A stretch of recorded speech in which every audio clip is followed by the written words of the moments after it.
Hello and welcome back to Spekd. And today, I hope you're having a great day and I'm glad to see you here.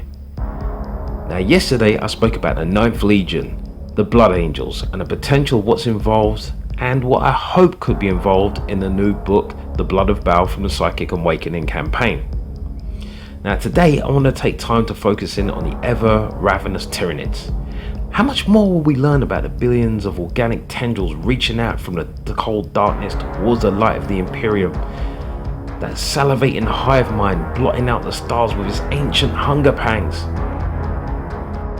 Now despite all the years of the Tyranids being on the tabletop, they're still new to the 40k universe, in the sense of to the Imperium of man.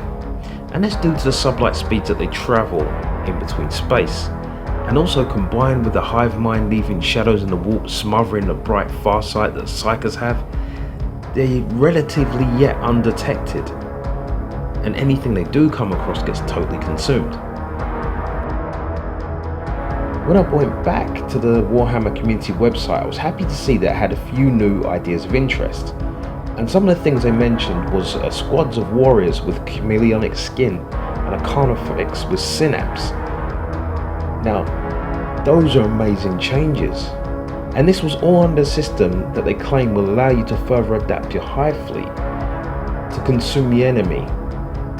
And really the thing that made me happy was to see the term adaptive physiology, and that got me thinking some wild thoughts.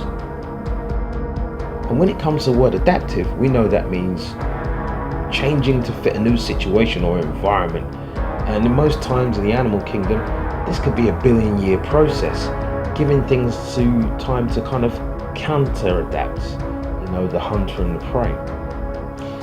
But now imagine this taking place on the battlefield, in situ. I'm not talking about the reanimation of Necrons, you take them down and get back up and they're the same. I'm talking about new units evolved to now better resist your weapons and tactics. Instantaneous from wave to wave. It means that you'll almost inevitably lose unless you can also adapt really fast. Now I haven't seen the system for what they're talking about, but my mind starts working a million miles per hour and I get really excited. I start imagining all sorts of ideas, and I even thought to myself, if this is in the system in the game, I would like to see something like adaptive points or adaptivity points or whatever you want to call it. In my mind, it'll work one of two ways. Now, first way of doing this will be that the adaptive points are separate from command points, because with the cheap unit cost with Tyranids, you could rack up a huge amount of points, and that would just be too much. But the command points could be spent to buy adaptive points before the game, or maybe a 2-for-1 basis or something like that. Now, adaptive points will be gained when you either destroy a unit or have a unit destroyed. Only 1 point could be gained per phase, and these points are pooled. And it would equate to the hive mind eating the information and learning. The pooled points are then spendable at the start of the Tyranids player turn, and they can spend them on specific adaptations for that hive fleet throughout their turn. Now, each hive fleet will have their own adaptations and effects, and these could be given to an individual unit or a whole army. But they're going to start off small, like maybe 1 extra inch of movement, to maybe something big like a +1 invulnerability to the whole army type deal. And you have tokens that you spend, and once they're spent, they're gone until you reclaim them. Okay, that first way is a lot of bookkeeping, but the second way of doing this is to have a chart that impacts a whole army, and again, these will be hive fleet specific. Now the pool points are collective, and you have like one-off actions where once you reach that acquired level, it takes effect to either a unit or the whole army. And what I'm thinking is maybe like the first few points you get to add a unit of troops to the table, or maybe make it like a high-end effect that once you get to higher points, the whole place is shrouded. So it's almost like a table from the AdMech, but rather than 1 or 2 being randomly chosen, it would be like an accumulation until you have everything on that chart. That's if you survive and if you adapt. Now, something like that might add more to the fluff than you think.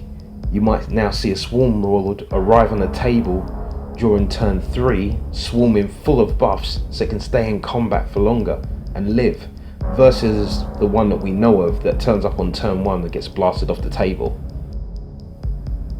Or a lone surviving Gene Stealer evolving into Broodlord.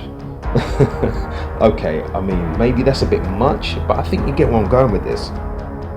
For now, let's stick with what we know. As a Tyranid player, I am very happy with how things look in the preview right now.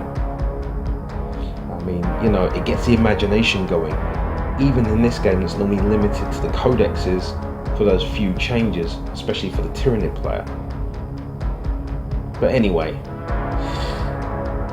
GW, feel free to use the idea. It's not that you're watching, but look, I'll leave it as that for now. And I hope that we see something like this in the future, maybe 9th edition. Either way, tell me what you think. Is it a crazy idea or is something extra cool, especially for a Nib player? Either way, this has been Spekd. I've enjoyed my time, and I hope you've enjoyed your time. And I'm happy to be back again so quickly. Take care, and PC out.